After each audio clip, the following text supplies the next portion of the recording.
This 4-year-old girl was burned with a hot spoon every day, but a millionaire saw everything. You won't believe what he did. Comment what you think will happen. Your opinion is very important, and subscribe to my channel to support my work. Your help is very important.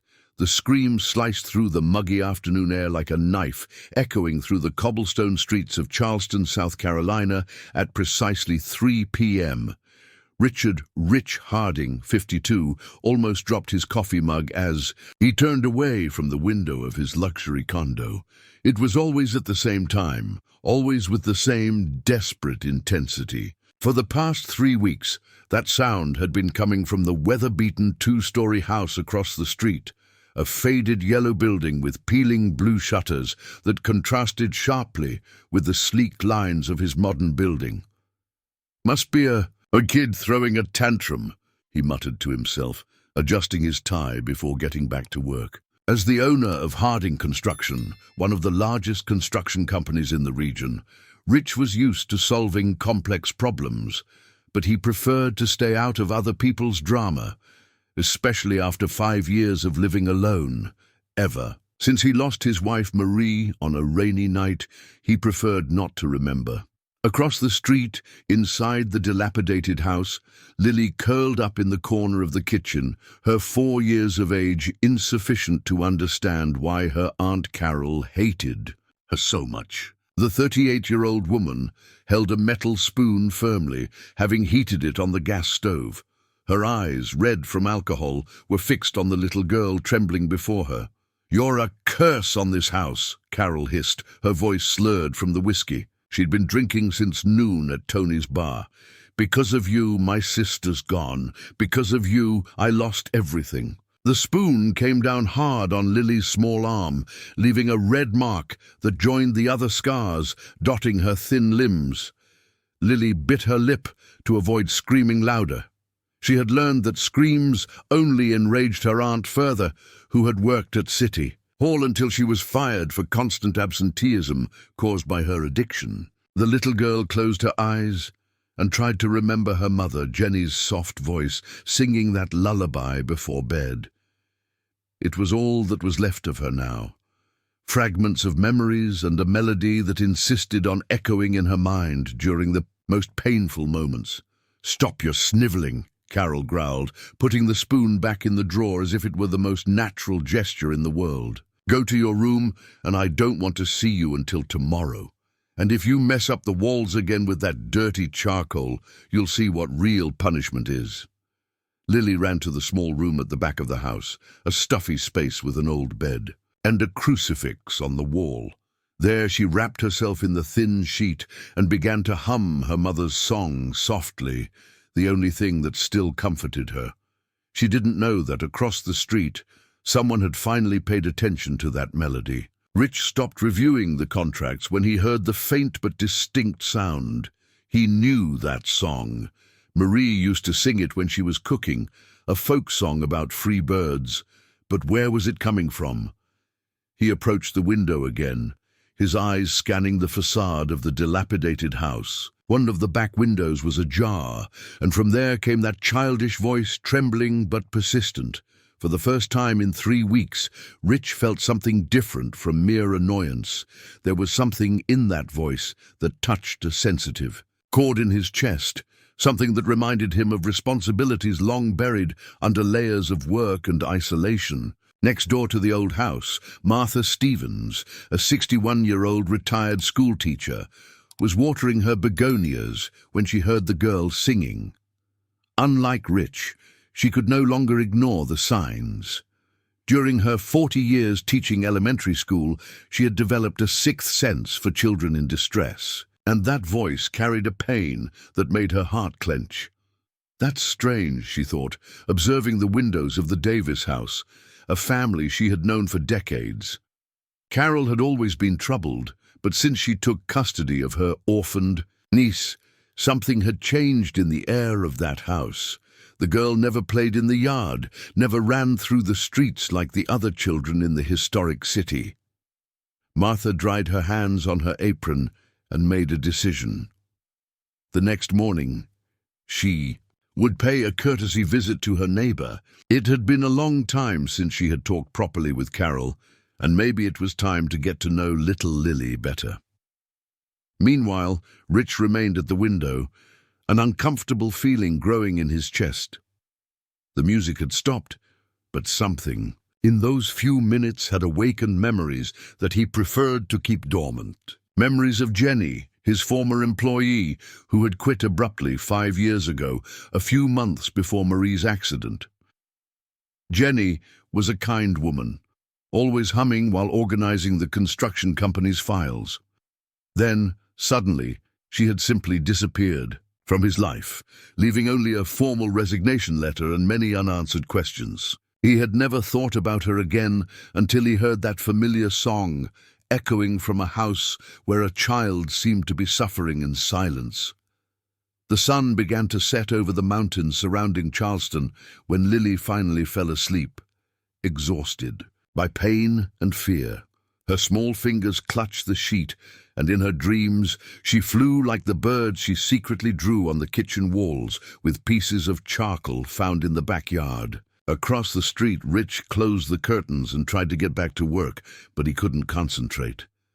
Something had changed that afternoon, something he didn't yet fully understand. For the first time in years, he felt that maybe it was time to pay attention to what was happening beyond his own windows. Night fell on the historic city, but the echo of that children's song continued to resonate in the mind of a man who had spent 5 years running away from his responsibilities, and a retired teacher who had never been able to ignore the suffering of a child. The next morning brought with it the aroma of fresh bread from the local bakeries and the typical bustle of Charleston awakening for another day. Martha put on her best floral dress and combed her grey hair with extra care. There was something in that child's voice that wouldn't leave her alone, an echo of hopelessness that she recognized from her years as an educator. At 9 o'clock sharp, she knocked on the door of the dilapidated house. The sound echoed through the silent interior until shuffling footsteps approached. Carol opened the door with a puffy face and red eyes, clearly suffering the effects of the previous night's drinking. "Good morning, Carol," said Martha with her gentlest smile. "I've come to pay a courtesy visit. It's been so long since we've had a proper conversation." Carol hesitated, running her hand through her disheveled hair. "Oh, Mrs. Stevens, it's not a good time. The house is a mess." "Nonsense, dear. We've been neighbors for so long." Martha took a step forward, forcing Carol to back away. "And I would very much like to meet your niece. I heard she's a lovely little girl." Carol's face hardened for a moment before forcing a weak smile. "Lily is sick. High fever. Better not to get close." At that moment, a soft noise came from the kitchen, the sound of something being dragged on the floor. Martha sharpened her ears, immediately recognizing the sound of a child trying to move silently. "Maybe I can help," the teacher insisted. "I have experience with sick children. I raised 3 children, you know how it is." "No need, no," Carol replied quickly, blocking the entrance with her body. "I already took her to the doctor. It's just a flu. It'll pass soon." Martha noticed Carol's nervous hands, the way she avoided eye contact, and especially the strong smell of alcohol emanating from her even so early in the day. All the signs she had learned to recognize during decades dealing with troubled families. Across the street, Rich watched the scene from his window while he had breakfast. He had woken up earlier than usual, disturbed by confusing dreams where a child's voice mingled with memories of Jenny. When he saw Martha at the door of the dilapidated house, a strange curiosity washed over him. The teacher finally said goodbye to Carol, but not before casting an investigative look inside the house. There was something deeply wrong there, and her experience told her that a child was suffering. As she walked back to her house, she decided that she needed to find a way to verify her suspicions. Inside the dilapidated house, Carol slammed the door shut and headed to the kitchen, where she found Lily crouching behind the table, trying to hide. The girl had tried to reach a glass of water from the sink, but her height didn't allow it, and she had knocked over a chair in the process. "Didn't I tell you to stay in your room?" Carol snarled, her irritation intensified by the hangover and the unexpected visit. "I was thirsty, Aunt Carol," Lily murmured, her big eyes fixed on the floor. "Thirsty?" Carol laughed bitterly. "You want water? Then go get it in the backyard. And since you like making so much noise, you can stay out there until I decide you can come in." Lily went out to the small backyard, a space surrounded by high walls and dominated by a single mango tree. There she sat on the dirt and began to draw with a piece of charcoal she had found near the stove. They were always birds, small, big, some flying, others perched on imaginary branches. Each stroke represented her dream of freedom, of flying, away from that house where pain was her only constant companion. The hours passed slowly. Carol had locked the back door, leaving Lily in the yard under the hot South Carolina midday sun. The girl began to feel dizzy, but she knew that knocking on a doctor would only result in more punishment. So she began to sing her mother's song softly, the melody being her only source of comfort. It was this melody that reached Rich's ears again. This time, he couldn't ignore it. There was something too familiar in that voice, in that specific song. He picked up his cell phone and, almost without thinking, began to record. He didn't know exactly why, but an instinct told him that he might need that evidence. As he recorded, fragments of memories began to fall into place in his mind. Jenny used to hum that same song while she worked. Jenny, who had been an exemplary employee until she disappeared abruptly. Jenny, who always spoke fondly about her little daughter, a girl named Lily, Rich murmured, the cell phone trembling in his hands. Jenny's daughter was named Lily. The realization hit him like a punch in the stomach. The child suffering. In the house across the street was the daughter of his former employee, the kind woman who had worked for him for 3 years before simply disappearing. How had he not made this connection before? Rich put away his cell phone and began to pace back and forth in his condo. He vaguely remembered Jenny mentioning family problems, a sister she didn't get along with, financial difficulties. But he was so absorbed in his own problems at the time, the growing conflicts with Marie, the problems in the company, that he hadn't paid proper attention. Now 5 years later, Jenny's daughter was across the street, and from the sounds coming from that house, she wasn't in a good situation. The guilt that Rich carried for the loss of his wife multiplied, now including the regret for not having helped Jenny when she clearly needed it. At 3 o'clock sharp, the screams started again. This time, Rich didn't turn away from the window. He watched with growing horror as through the kitchen window of the dilapidated house, he saw a female silhouette moving aggressively. He picked up his cell phone again and started recording, this time with more determination. What he saw through the cell phone screen made him nauseous. Carol was holding something in her hands. It seemed to be a kitchen utensil, and gesturing violently towards a small figure that he could barely distinguish. Lily's screams echoed through the afternoon, and this time Rich couldn't pretend they were just childish tantrums. When the silence returned, he remained at the window for a few more minutes, his heart pounding in his chest. He had just witnessed something that would change everything. The question now was, what would he do with this information? That night, Lily slept on the floor of the backyard, where Carol had left her as punishment for making too much noise during the afternoon. The girl wrapped herself in her own t-shirt and looked at the stars through the branches of the mango tree. In her 4-year-old mind, she made a silent wish to her mother, wherever she was, that someone, anyone, would take her out of that place of pain. Across the street, Rich couldn't sleep, tormented by the certainty that he needed to act. but paralyzed by the same emotional inertia that had consumed him since Marie's departure. 3 days had passed since Rich discovered the child's identity, and the guilt consumed him like a slow fire.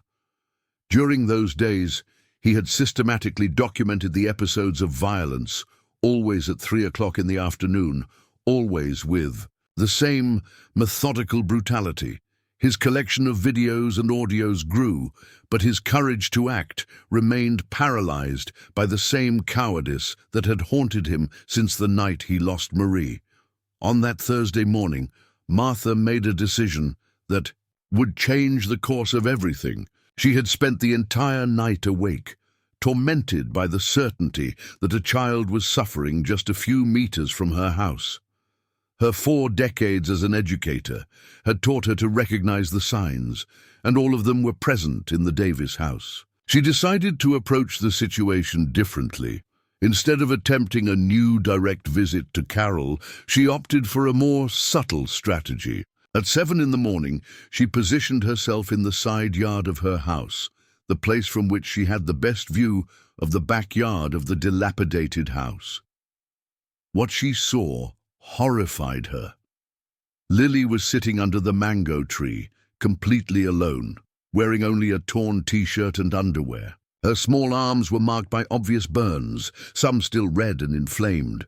The girl was drawing in the dirt with a piece of charcoal, creating shapes that Martha recognized as birds. "My God," whispered the teacher, her hands trembling as she held the fence that separated the yards. It was worse than she imagined, much worse. Lily looked up and saw the woman watching her. For a moment, the two stared at each other in silence. Then, to Martha's surprise, the girl smiled, a weak but genuine smile, and waved shyly. "Hi, Grandma," Lily said in her tiny voice, using the affectionate term she gave to all elderly ladies. "Hi, sweetie," Martha replied, struggling to keep her voice steady. "Are you okay?" Lily glanced quickly at the windows of the house before answering. "I'm fine. I'm just drawing birds." "That's nice. Do you like birds?" "I like them a lot. They can fly wherever they want," the girl replied, her big eyes shining with a sadness that broke Martha's heart. At that moment, Carol's harsh voice echoed from inside the house. "Lily, where are you, girl?" The terror that instantly took over the child's face said everything Martha needed to know. Lily got up quickly, wiped her hands on her t-shirt, and ran into the house, but not before looking at Martha one more time with an expression that screamed for help. Martha remained in the yard for a few more minutes, processing what she had seen. The burns, the fear, the way the child reacted to her aunt's voice, everything confirmed her worst fears. She could no longer pretend she didn't know what was happening. Meanwhile, across the street, Rich had witnessed the entire interaction. Through his window, he could see the Davises' backyard partially, and the sight of the marks on Lily's arms made him queasy. For the first time in 5 years, he felt genuine fury burning in his chest. Jenny had trusted him in some way, even if indirectly, even if he didn't know it at the time.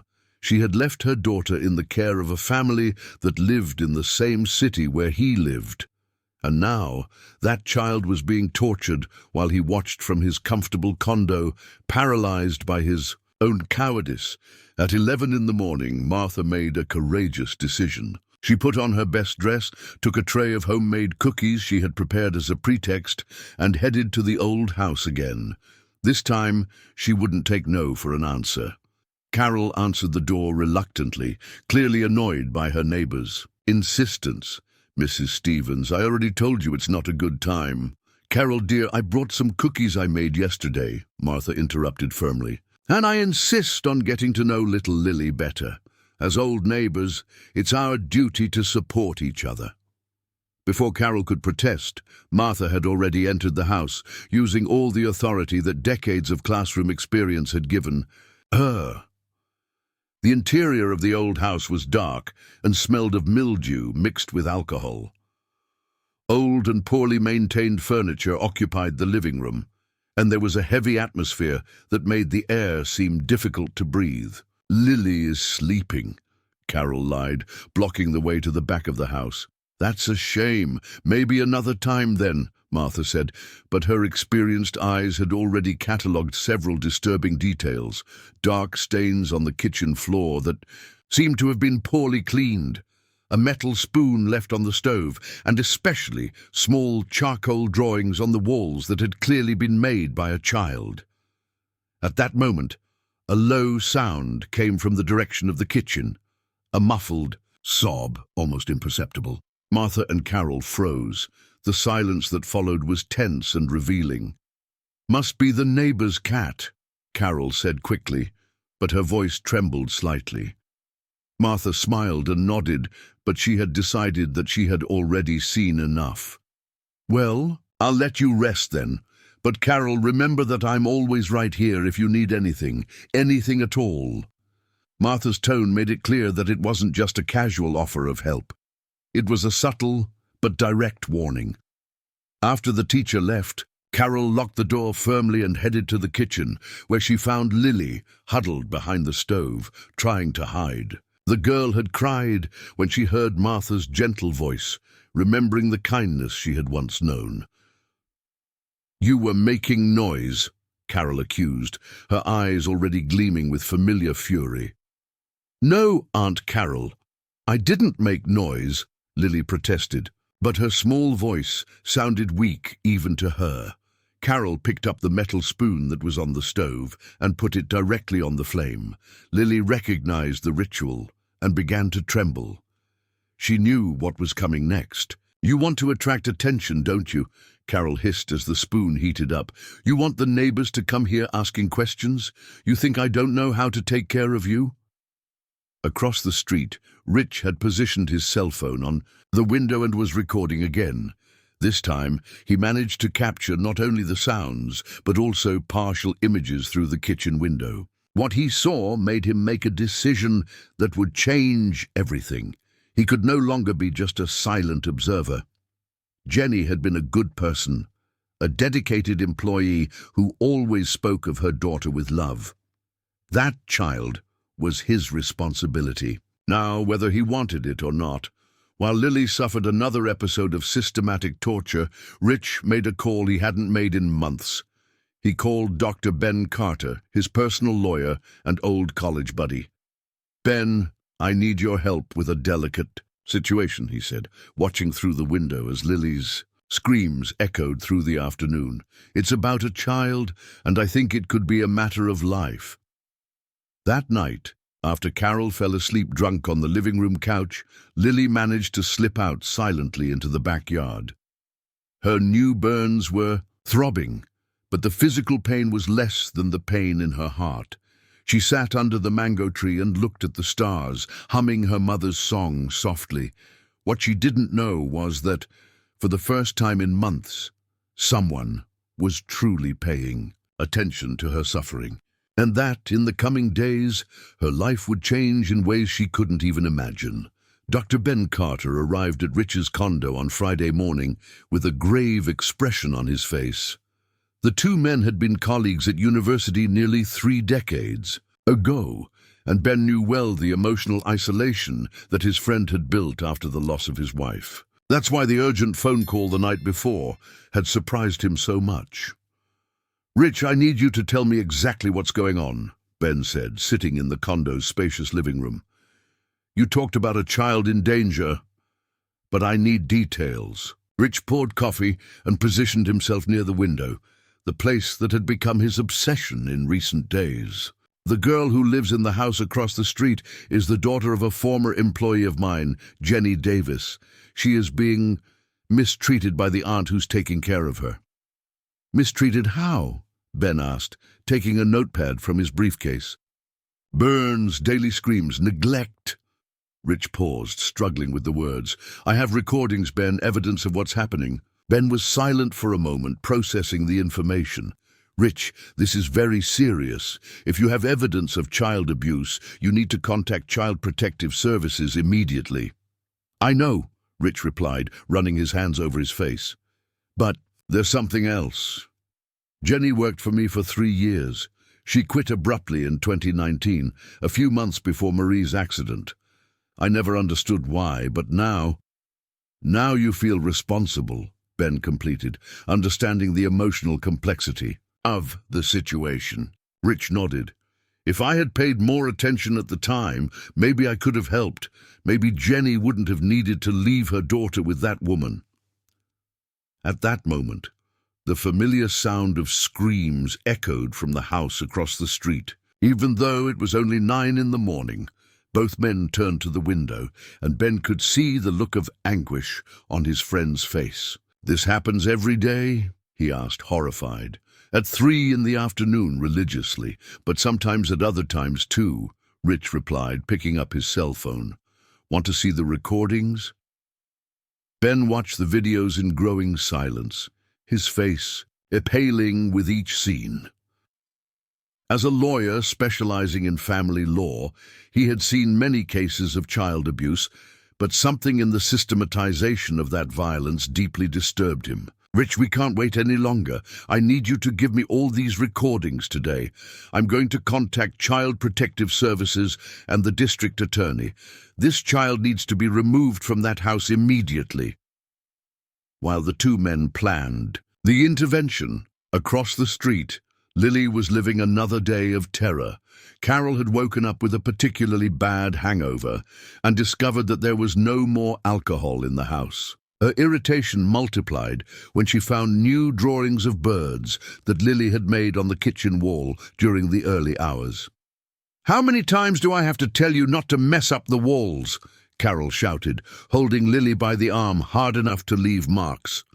"You're a plague, a curse on this house." Lily tried to explain, to say that she had dreamed about her mother and that the drawings made her feel less alone, but the words were lost in sobs. At 4 years old, she still didn't fully understand why her aunt hated her so much, why each day brought new pain. "You're going to be locked in the room until I decide what to do with you," Carol continued, pushing the girl down the hallway. "And if I hear even a peep, you'll meet a punishment you've never experienced before." The room where Lily was locked was small and stuffy, with only one high window that she couldn't reach. There, she curled up in the corner and began to sing, her mother's song softly, the melody being her only source of comfort in a world that seemed to have forgotten she existed.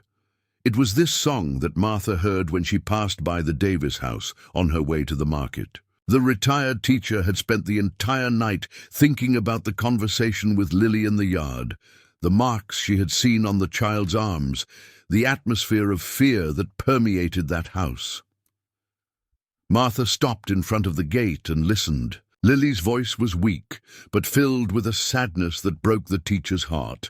At that moment, she made a decision that would change everything. Instead of going to the market, Martha headed directly to downtown Charleston, where the small office of Child Protective Services was located. She knew the caseworker Sarah Miller well, a former student of hers who had dedicated herself to the protection of vulnerable children.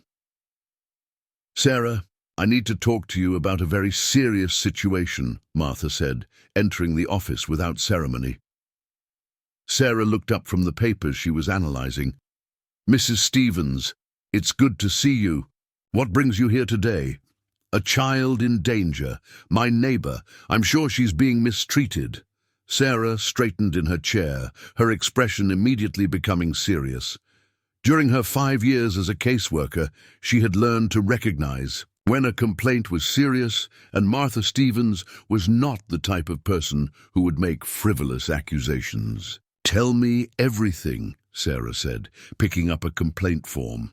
While Martha recounted her observations across town, Ben Carter was in a similar meeting at the district attorney's office. District Attorney David Thompson listened attentively, while Ben presented the evidence collected by Rich. "This is compelling evidence," said the DA, examining the videos on Ben's cell phone. "I'm going to order an immediate investigation and request the removal of the child from the family environment." "How long will that take?" Ben asked, concerned. "With this evidence, we can act today," David replied. I'll contact Child Protective Services now.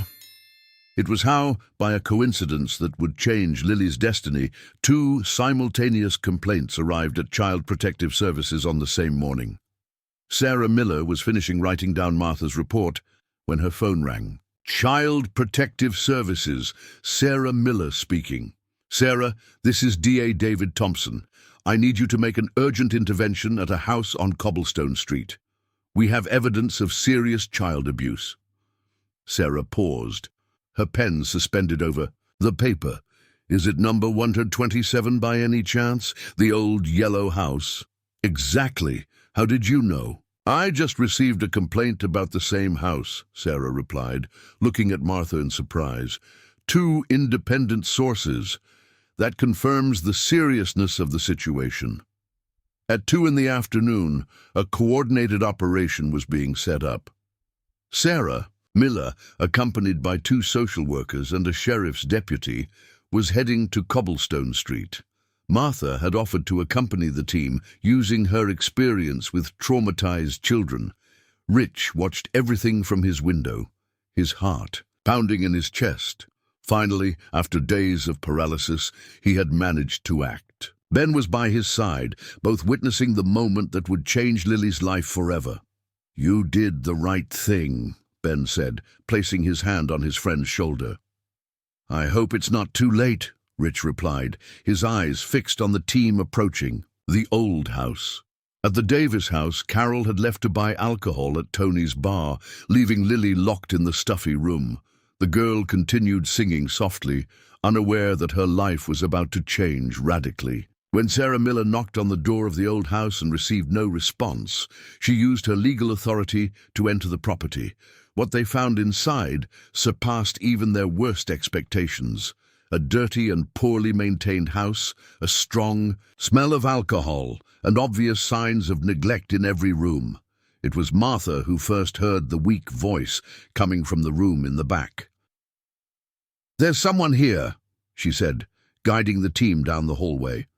When they opened the door to the room and found Lily curled up in the corner, singing her sad song, everyone present felt a pang in their heart. The girl looked up with big, frightened eyes, not understanding who these people were or what they wanted from her.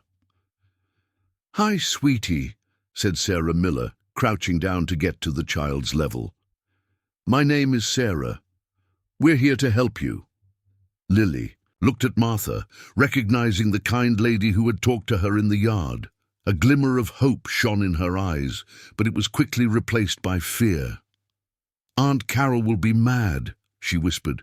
You don't have to worry about that now, Martha said, reaching out to the girl. We're going to get out of here, okay?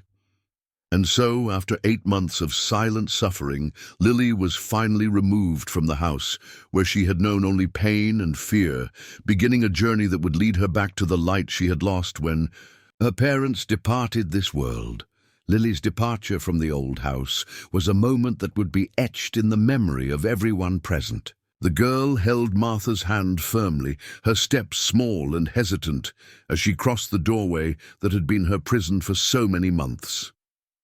Her big eyes scanned the streets of Charleston as if she were seeing the world for the first time. Where are we going, Grandma? Lily asked, again using the affectionate term she had given to Martha. To a safe place, my dear, the teacher replied, squeezing the little girl's hand gently. A place where no one will hurt you ever again. Sarah Miller coordinated the operation efficiently, but her heart broke as she observed Lily's physical and emotional state. The child was visibly malnourished, her clothes were inadequate and dirty, and the burn marks on her arms told a story of systematic suffering that no child should know. Across the street, Rich watched the scene through his window, a mixture of relief and anxiety consuming his chest. Finally, after days of torturous inaction, he had managed to do something concrete. But now a new concern haunted him. What would happen to Lily from here on out? Ben, who remained by his side, noticed his friend's tension. The important thing is that she's safe now, he said. We'll solve the rest step by step. "But where are they going to take her?" Rich asked, seeing the small entourage moving away down the cobblestone street. "Probably to a foster family while they investigate the case. It's standard procedure." At that moment, Martha turned and looked directly at the window where Rich was watching. Their eyes met for an instant, and the teacher gave a discreet nod, as if she knew that he had been a fundamental part of that rescue operation. Meanwhile, at Tony's bar, Carol finished her third shot of whiskey when she saw unusual movement on her street through the establishment's blurred window. Her blood ran cold as she recognized official uniforms and people who clearly didn't belong in that quiet neighborhood. "What the hell is going on there?" she muttered, getting up unsteadily from the table. Tony, the owner of the bar, followed. Her gaze. "Looks like there's some authority at your house, Carol. You're not in trouble with the law, are you?" Carol didn't answer. She threw some coins on the table and ran out of the bar, stumbling on the uneven stones of the sidewalk. Her heart beat erratically, not only from the alcohol, but from the growing terror that her actions had finally been discovered. When she arrived at her house, she found the door open and two social workers making detailed notes about the condition of the property. Sarah Miller was waiting for her in the living room, her expression serious and professional. "Carol Davis?" the caseworker asked. "What are you doing in my house? Where's Lily?" Carol tried to look indignant, but her voice trembled visibly. "Lily is under state protection," Sarah replied firmly. "We have received serious reports of mistreatment and have substantial evidence of child abuse." "That's a lie. I take good care of my niece. Who made these false accusations?" Sarah showed her the official documents. "Mrs. Davis, the child presents multiple lesions consistent with intentional burns, as well as obvious signs of malnutrition and neglect. We have recordings of the episodes of violence and witnesses who witnessed the girl's suffering." Carol paled. "Recordings? Witnesses?" She looked instinctively at the kitchen window, realizing for the first time that it was visible from the building, across the street. She had always tortured Lily in that location, without worrying about who might be watching. "She's a difficult child," she tried to justify herself, but her words sounded weak even to herself. "Sometimes I needed to be firmer, but I never hurt her on purpose. Mrs. Davis, the situation is very serious. The child will be temporarily placed in foster care while the case is investigated. You will have the right to a lawyer and may contest the charges through the appropriate legal channels." Meanwhile, Lily was being taken to an emergency medical appointment at the small hospital in Charleston. Dr. Kevin Reynolds, a local pediatrician, was shocked to examine the girl. In his 20 years of practice, he had seen cases of child abuse, but the systematization of Lily's injuries was particularly disturbing. "These burns are all intentional," he explained to Sarah Miller after the examination. "They all have the same pattern, suggesting repeated use of the same heated object. In addition, the child is significantly underweight for her age." "How long will she need to recover physically?" Sarah asked. "The burns will heal with proper care, but the psychological trauma, that will take much longer." Lily, wearing clean hospital pajamas, was sitting on a bed in the pediatric ward, observing everything around her with a mixture of fear and fascination. It was the first time in months that she had been in a truly clean and safe environment. Martha had stayed with her throughout the medical examination, offering herself as a family support figure. "Grandma, can I stay with you?" Lily asked, holding Martha's hand. "We'll see what's possible, my dear," Martha replied, moved by the trust the girl placed in her. Sarah Miller, observing the interaction between the two, began to form an idea. Martha Stevens was a respected person in the community, with experience in early childhood education, and clearly Lily felt safe with her. Perhaps there was a solution that didn't involve further separating the girl from someone she already considered family. That afternoon, while Lily rested in the hospital under medical care, An important meeting was held in the Office of Child Protective Services. Sarah Miller, Martha, Ben Carter, and, to everyone's surprise, Rich Harding were gathered to discuss the child's immediate future. "Mr. Harding, I understand that you knew Lily's mother," Sarah said, consulting her notes. "Jenny Davis worked for my company for 3 years," Rich confirmed, his voice laden with emotion. "She was an exemplary employee and a dedicated mother. If I had known what was happening to Lily—" "The important thing is that now we know," Martha interrupted. "The question is, what do we do from now on? This child needs stability, love, and specialized care." Sarah turned to Martha. "Mrs. Stevens, would you be willing to become a temporary foster family for Lily, considering that she has already established a bond with you?" Martha didn't hesitate. "Of course I would. I have experience with children, my house is suitable, and, well, I think Lily and I have already chosen each other." Ben spoke up.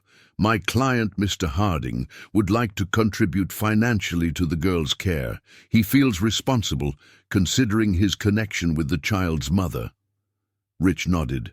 "I want to ensure that Lily has access to the best medical and psychological care available. I would also like to get to know her better, if that's appropriate. I feel I owe it to her mother's memory." Sarah made careful notes. "We will proceed as follows. Lily will stay temporarily with Mrs. Stevens while we do a full assessment of the family situation. Mr. Harding may contribute to the costs and, if desired, establish a gradual relationship with the child, always supervised and focused on her well-being." When the meeting ended, Rich felt relieved that he finally had a concrete way to help. But he was also nervous about the prospect of personally getting to know Jenny's daughter. What kind of connection could they form? And above all, could he overcome his own guilt to become a positive presence in Lily's life? That night, Lily slept in a clean and safe bed for the first time in 8 months. In the guest room of Martha's house, surrounded by borrowed stuffed animals and covered with a warm blanket, she finally managed to rest without fear. Her last thoughts before falling asleep were about birds, no longer the trapped birds she drew on the walls of Carol's house, but free birds, flying high in the blue sky of Charleston. Lily's first week at Martha's house was a period of delicate discoveries and gradual healing. The girl woke up every morning at 6 o'clock.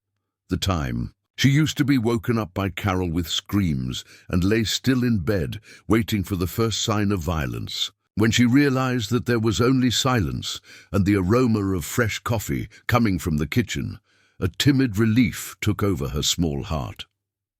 Martha, with her decades of experience dealing with traumatized children, knew that recovery would be slow.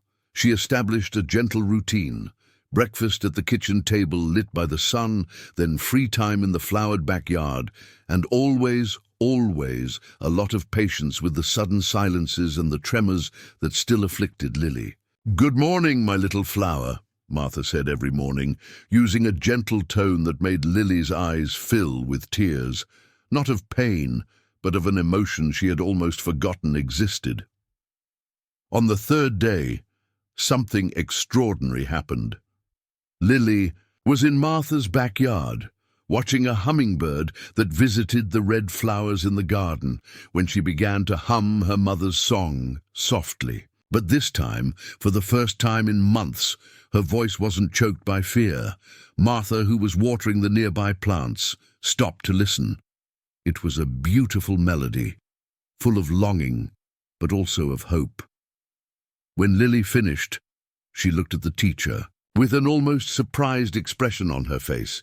"My mother used to sing this song," she said, her voice still weak but firmer than before. "She was a mother who loved you very much," Martha replied, crouching next to the girl, "and I'm sure she would be very happy to know that you are safe now."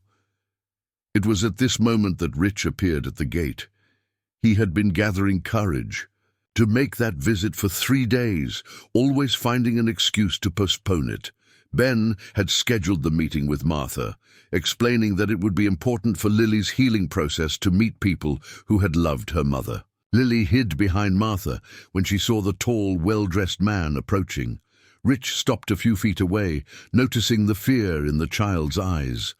"Hi, Lily," he said softly, crouching down to get closer to her height. "My name is Rich. I knew your mom, Jenny." Lily's eyes widened. It had been so long since anyone had talked about her mother that she had begun to wonder if her memories were real or just dreams. "You knew my mother?" she asked, timidly stepping out from behind Martha. "Yes, I did. She worked with me, and she always talked about you with a lot of affection. She said you were the most important thing in her life." Lily processed this information in silence for a few moments. Then, to everyone's surprise, she took a step towards Rich. "She used to sing a song to me," she said. "Mrs. Stevens said she loved me very much." "Your mother loved you more than anything in the world," Rich confirmed, feeling an intense emotion rising in his throat. "And she would be very proud to see how brave you are." During the following weeks, Rich began to visit Lily regularly, always accompanied by Martha, and always respecting the girl's pace. He was gradually becoming a familiar and comforting presence in her new life. It was during one of these visits that something happened that changed everything. Lily was playing in the backyard with some toys that Rich had brought. Not expensive or fancy toys, but simple things like crayons and paper, which she used to draw her favorite birds. "Uncle Rich," she said. She had begun to call him that, spontaneously. "Can you tell me more things about my mother?" Rich sat on the floor next to her, something he had never imagined doing before. "Sure. Your mother was very smart. She organized all the important papers for my company and never made mistakes." "Was she pretty?" Lily asked, drawing what appeared to be a woman next to a bird. "She was very pretty, and she had a smile just like yours when you're happy." Lily smiled, and Rich realized that it was the first time he had seen that child truly happy. The smile lit up her whole face, transforming her completely. "Uncle Rich, can you be my daddy now?" she asked suddenly, with the cruel innocence that only children possess. The question hit Rich like lightning. He looked at Martha, who was watching the scene with tears in her eyes, and then at Lily, who was staring at him with a hope so pure that it made his heart break and recompose at the same time. "Lily, my dear," he began, choosing his words carefully, "I can't be your daddy because you already had a daddy who loved you very much. But I can be someone who takes care of you, who protects you, and who will always be here when you need me." Lily considered this for a moment. Like a real uncle. Exactly like a real uncle. That night, after Lily fell asleep, Martha and Rich talked at length on the porch of the house. The teacher had noticed the transformation not only in the girl but also in the businessman.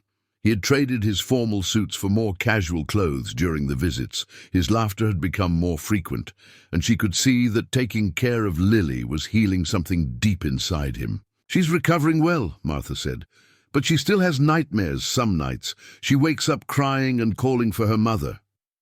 "It's understandable," Rich replied. "She's been through so much trauma. Do you think we should seek specialized psychological help?"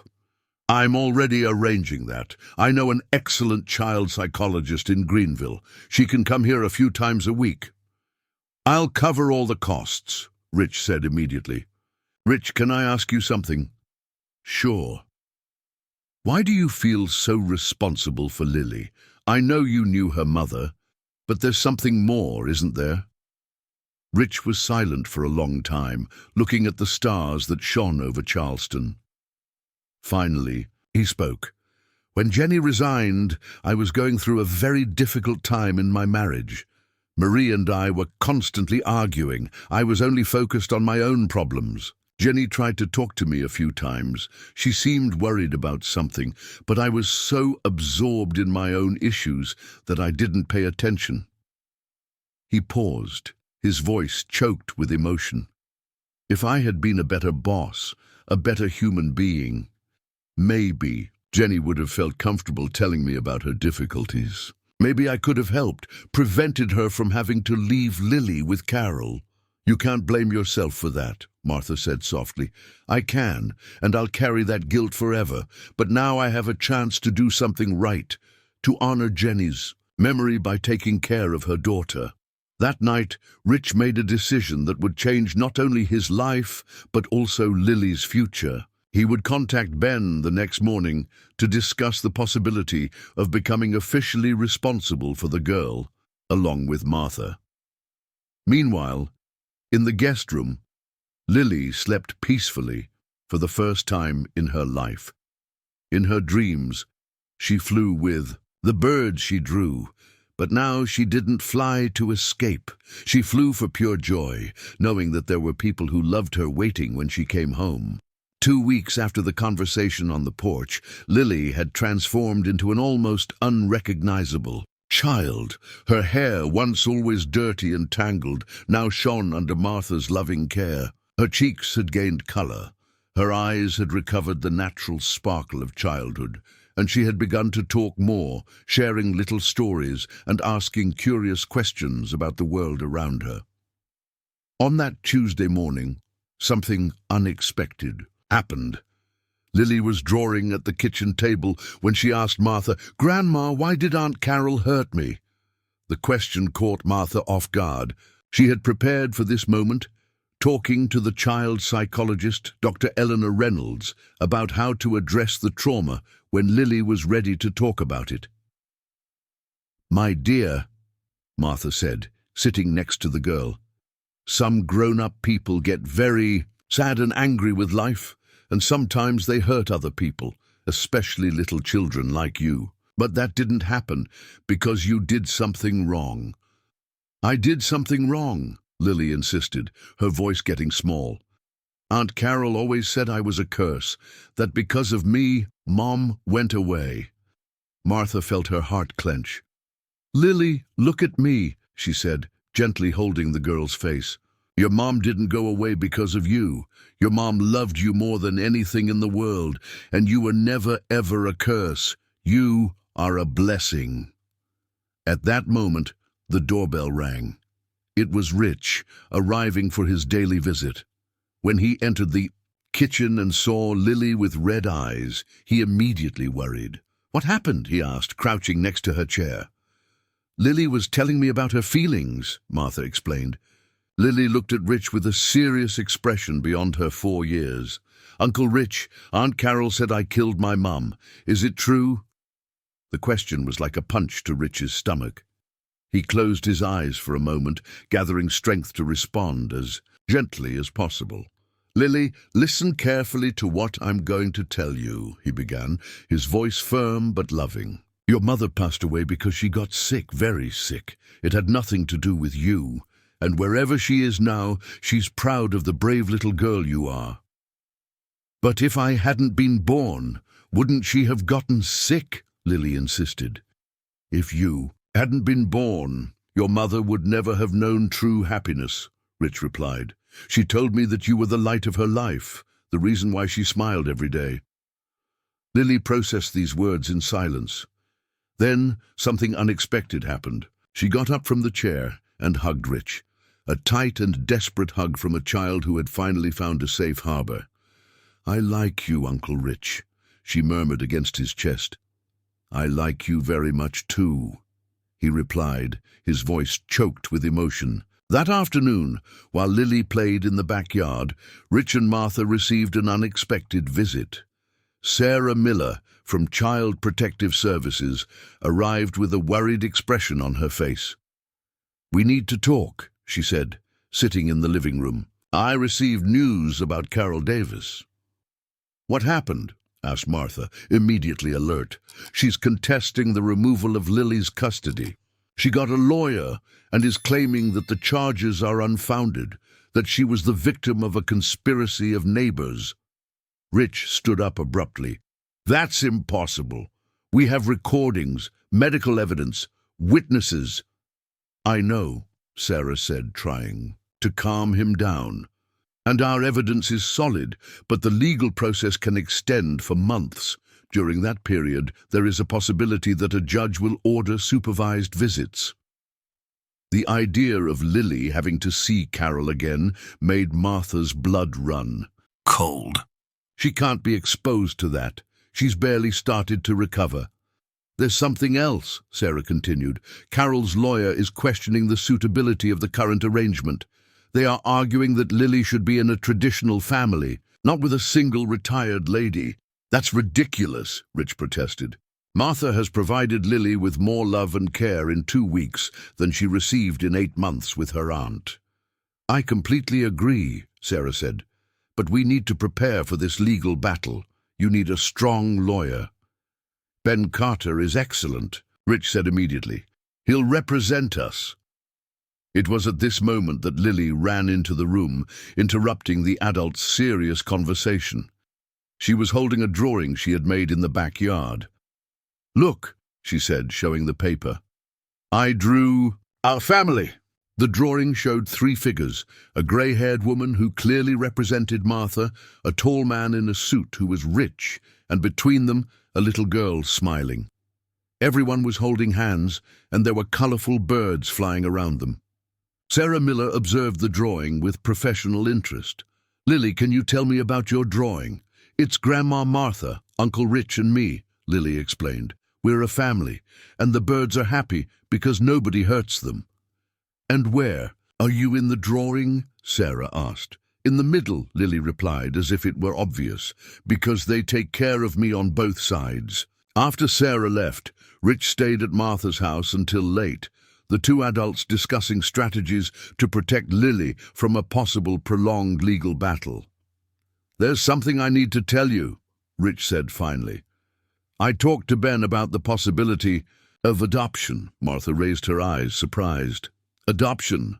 A joint adoption, he explained. Both of us, as a permanent foster family.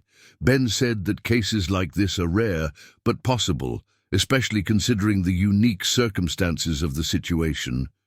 Rich, it would mean that we would become legally responsible for Lily. Forever. She would have a stable home, resources for education and health, and above all, people who love her unconditionally. Martha was silent for a long moment, processing the proposal. And are you sure that's what you want? Raising a child isn't something temporary, Rich. It's a commitment for life.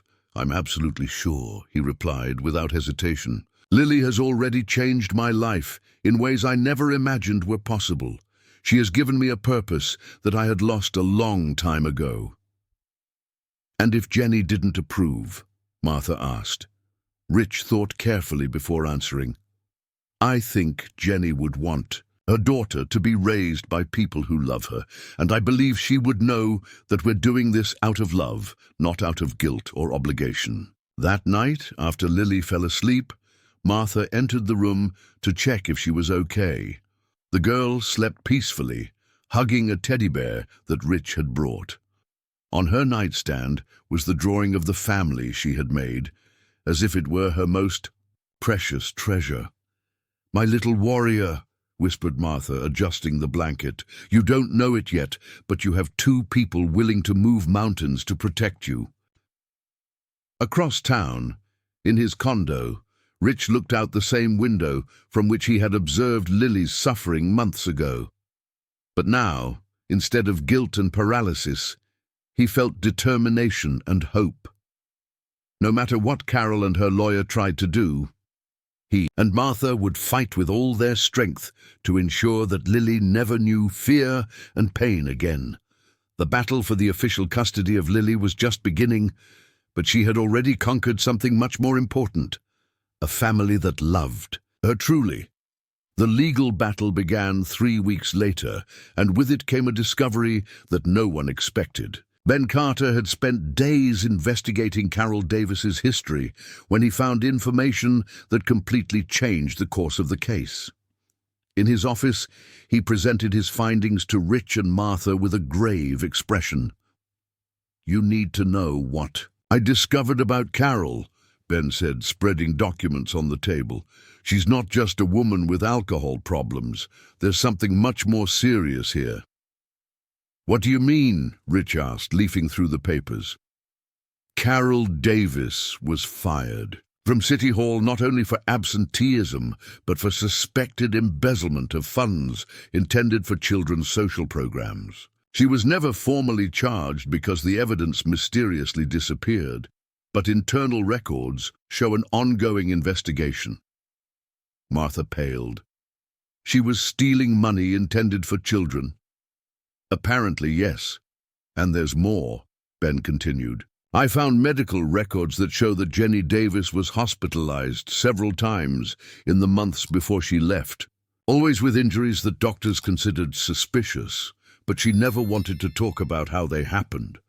A heavy silence filled the room. Rich got up and walked to the window, processing the information. You're saying that Carol also abused Jenny? It's very likely, and that would explain why Jenny left town so abruptly. She wasn't just running away from financial problems, she was running away from her own sister. Martha covered her face with her hands. My God, and she left Lily with that woman, why? Probably didn't have a choice, Ben replied. Jenny was sick, didn't have resources, didn't have anywhere to go. Carol must have taken advantage of her sister's desperate situation. At that moment, the office door opened and Sarah Miller entered with an urgent expression on her face. Ben, I'm glad you're all here. I have important news. What happened? Rich asked. Carol was arrested last night. Public intoxication and assault on a merchant in downtown Charleston. But that's not all. Sarah paused, taking a deep breath. During the arrest, she made some disturbing statements about Lily. What kind of statements? Asked Martha, fearing the answer. She said that the girl deserved everything she got and that if she could, she would do worse. The sheriff considered the statements as further evidence that she is not fit to care for a child. Ben perked up. That's excellent for our case. I'm going to use those statements as evidence that Carol represents a continuing danger to Lily. There's something else, Sarah continued. Carol's lawyer has abandoned the case. Apparently she couldn't pay the fees and, well, the statements she made didn't help her cause. While the adults discussed legal matters, Lily was living her happiest days since she could remember. That morning, she had helped Martha make sugar cookies, her small hands covered in flour, as she laughed at something the teacher had said. It was a sound that Rich never tired of hearing, the pure and crystalline laughter of a truly happy child. Uncle Rich! Lily shouted when she saw him arrive for lunch. I made cookies for you. Really? And how did you know I was hungry? He joked, picking her up in his arms. Because you always get hungry when you come here, she replied, giggling. During lunch, Lily excitedly talked about her day, about the birds she had seen in the backyard, about the storybook that Martha had read to her. It was hard to believe that this vibrant and talkative child was the same silent and terrified girl they had rescued weeks ago. Lily, Rich said carefully, Grandma Martha and I want to talk to you about something important. What is it? She asked, stopping eating. Would you like to live with Grandma Martha forever? And I would continue to visit every day, taking care of you, being your real uncle. Lily's eyes widened. Forever? Really? Forever, confirmed Martha, holding the little girl's hand. If you want, of course. And Aunt Carol? Rich and Martha exchanged a glance. They had decided to be honest with Lily within the limits, appropriate for her age.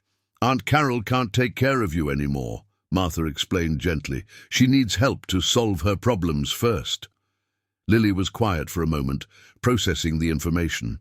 Then, to the adult's surprise, she smiled, a huge radiant smile. So I can stay with you forever, and will nobody hurt me ever again? Never again, promised Rich, his voice firm. I promise you will always be safe with us. Lily got up from the chair and hugged first Martha, then Rich. I love you, she said. words that made both adults deeply emotional. That afternoon, something unexpected happened. Lily was playing in the backyard when she saw an unknown man standing on the sidewalk, watching the house. She ran inside, looking for Martha. "Grandma, there's a man outside looking at us," she said, clearly scared. Martha went to the window and saw a middle-aged man, thin and poorly dressed, standing across the street. Something in his posture made her feel uncomfortable. "Lily, go to your room to play, okay?" she said, picking up the phone. Martha immediately called Rich, who was on his way to a meeting. "Rich, there's a strange man watching the house." Lily got scared. "I'm coming there now," he replied, mentally cancelling all his appointments for the day. When Rich arrived, the man was still there. He got out of the car and went straight to the stranger.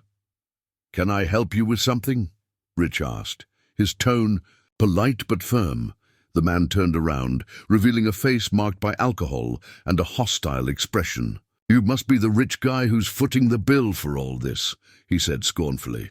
"Who are you?" Rich asked, keeping his distance but remaining alert. "I'm Joe Collins, Carol's cousin, and I came to see where the girl is who ruined my cousin's life." "The girl didn't ruin anyone's life," Rich replied, feeling anger rising in his chest, "and I suggest you leave immediately." "Oh, yeah? And who's going to make me leave? You think just because you have money you can do whatever you want?" At that moment, Martha came out of the house with the phone in her hand. "I've already called the police," she announced. "They're on their way." Joe Collins spat and walked away, but not before casting a threatening look at the house. "This isn't over," he muttered before disappearing down the street. When the police arrived, they took their statement and promised to keep watch over the area. But the incident left everyone shaken, especially because it showed that Carol's family had not accepted the situation. That night, Lily had her first nightmare in 2 weeks. She woke up crying, calling for Martha, when the teacher ran to her room. She found the girl trembling under the covers. "It was just a bad dream, my dear," Martha comforted, hugging her. "I dreamed that Aunt Carol came back to get me," Lily sobbed. "That will never happen," Martha promised. "We won't let it. Do you really promise?" "I promise with all my heart." But while comforting Lily, Martha couldn't help but worry. Joe Collins' appearance had shown that the battle for Lily was far from over, and she knew that they would do anything to protect that child, even if it meant facing a war. The following days brought a constant tension that hung over Martha's house like a dark cloud. Joe Collins had returned 2 more times, always keeping far enough away not to be considered trespassing, but clearly intimidating. Rich had hired a discreet security guard to watch the area, but the feeling of threat remained. Lily, with her childlike sensitivity sharpened by past trauma, realized that something was wrong. Her smiles became less frequent, and she began to cling more to Martha, especially when they left the house. "Grandma, why does that man keep looking at our house?" she asked one morning while they were having breakfast. Martha chose her words carefully. "Some people get confused when other people are happy, my dear, but you don't need to worry. We're taking care of everything." "Is Uncle Rich taking care of it too?" "Of course, we're both always taking care of you." That afternoon, while Lily played in the backyard under Martha's watchful eyes, Rich arrived, with Ben and a woman she didn't know. The woman was elegant, middle-aged, with a gentle but professional smile. "Lily," Rich called, "come meet a special person. This is Judge Thompson, and she came to talk to us about our plans." Lily approached, timidly. She had learned to trust the people that Rich and Martha introduced to her, but she still maintained a natural caution with strangers. "Hi, Lily," said Judge Thompson, crouching down to get to the girl's level. "Can I ask you some questions?" "You can," replied Lily, looking at Martha for encouragement. "Do you like living here with Grandma Martha?" "I like it a lot. She makes me cookies and reads stories to me. And what do you think of Uncle Rich? He's very nice. He brought me toys and always plays with me, and he knew my mom." Judge Thompson smiled. "Do you feel safe here?" "I do. Nobody hurts me here." The conversation continued for a few minutes, with simple questions that allowed the judge to assess Lily's emotional well-being and her adaptation to her new home. When she finished, she joined the adults in the living room for a more serious conversation. "From my preliminary assessment," said Judge Thompson, "Lily is visibly well-adjusted and happy in this environment. Ben showed me all the evidence in the case, and I believe you have a solid foundation for the adoption process." "How long will this take?" Rich asked. "Normally, cases like this take between 6 months and a year, but considering the special circumstances and the documented history of abuse, I can expedite the process." Martha sighed in relief. "And what about Carol's cousin? Could he try something?" "Joe Collins has a small but significant criminal record," the judge replied, "mostly related to alcohol. I don't think he has a legal basis to contest, but I'll issue a preventative restraining order." That night, after Lily fell asleep, Rich stayed for dinner with Martha. It was something that had become routine in recent weeks, the two discussing the girl's care, planning her future, and gradually developing a partnership that went beyond shared responsibility. "Rich," Martha said as they washed the dishes together, "can I ask you something personal?" "Sure. Do you miss the life you had before, the freedom, the tranquility?" Rich paused, thinking about the question. "You know, I thought I had a full life before, work, money, comfort. But now I realize that I was just existing. Lily gave me a purpose that I didn't even know I needed." "And you're not scared of all this responsibility?" "I am," he admitted. "But it's a different fear than I felt before. Before I was afraid of getting involved, of committing, of suffering again. Now I'm afraid of not being good enough for her, of failing when she needs me." "That means you're already committed," Martha observed with a smile. 2 days later, the situation took an unexpected turn. Lily was playing in the backyard when she saw Joe Collins approaching the gate again. This time, however, he wasn't just watching, he was clearly heading to the house. "Grandma," Lily shouted, running inside, "the bad man is coming!" Martha immediately called the security guard that Rich had hired, but Joe Collins was already knocking on the door forcefully. "Open this door," he shouted. "I want to talk to you." "Go away," Martha replied through the locked door. "You have a restraining order. I'm not leaving until we talk. This girl belongs to our family." Lily was trembling behind Martha when they heard the sound of glass breaking. Joe Collins had broken a side window of the house and was trying to enter. It was at this moment that Rich arrived, having been alerted by the security guard. He found Joe Collins half inside the house, shouting about family rights and threatening to take Lily by force. "Get out of my house now!" Rich ordered, positioning himself between Joe Collins and Lily. "Your house! This is the house of the girl who destroyed my family!" The only person who destroyed anything here was Carol, torturing an innocent child. Joe Collins advanced towards Rich, but at that moment the security guard and 2 police officers arrived simultaneously. The situation was controlled quickly, with Joe Collins being arrested for trespassing and violating a court order. But the damage was done. Lily had witnessed another scene of violence, and all the progress of the past few weeks seemed threatened. She huddled in the corner of the room, trembling and crying, refusing to talk to anyone. "Lily, my dear," Martha tried, approaching slowly. "It's okay now. The bad man is gone." "He'll come back," Lily sobbed. "They always come back, like Aunt Carol always came back." Rich knelt beside her. "Lily, look at me. That man won't bother you anymore, I promise." "You can't promise that," she said, her voice small but laden with painful wisdom. "Nobody can." It was a moment of brutal clarity for both adults. They realized that despite all the love and care they offered, Lily would forever carry the scars of the trauma she lived through. Healing would be a long process, with relapses and challenges that they hadn't even imagined yet. That night, Dr. Eleanor Reynolds, the child psychologist, made an emergency visit. After talking with Lily, for an hour she met with Rich and Martha. Today's incident was a powerful trigger, she explained. Lily relived the fear and helplessness she felt with Carol.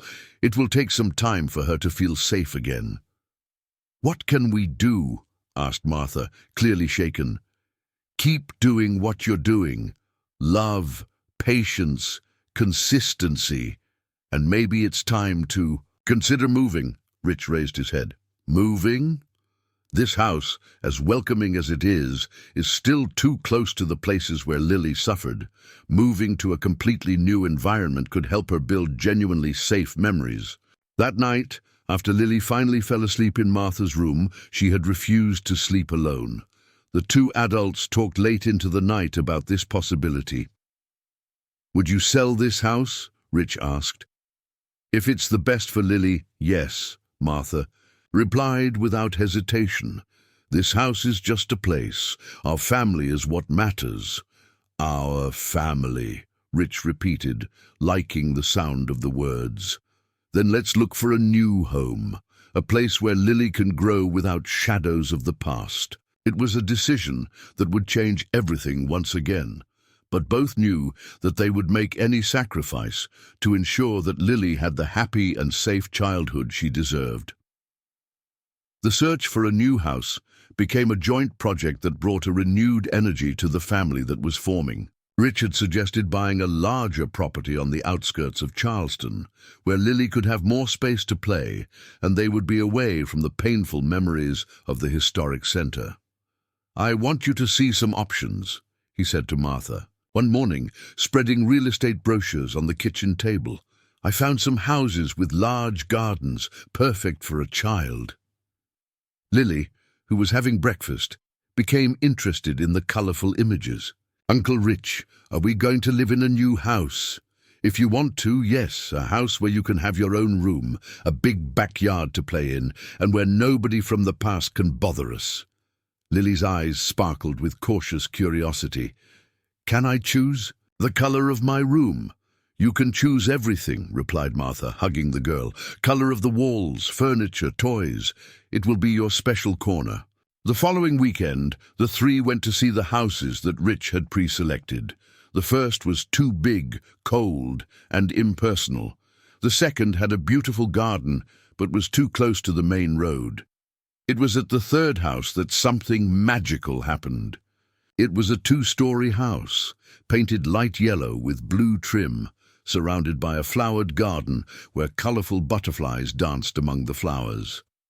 It had a wide porch in the front, and in the back, a spacious backyard with a centuries-old tree that offered generous shade. "Wow," Lily whispered when they got out of the car. "It's like the houses in my drawings." The real estate agent, a friendly lady named Mrs. Evans, opened the door and invited them in. The interior was welcoming, with large windows that let in plenty of natural light. It had 3 bedrooms upstairs, a large living room, a spacious kitchen, and to Lily's delight, a small library with built-in bookshelves.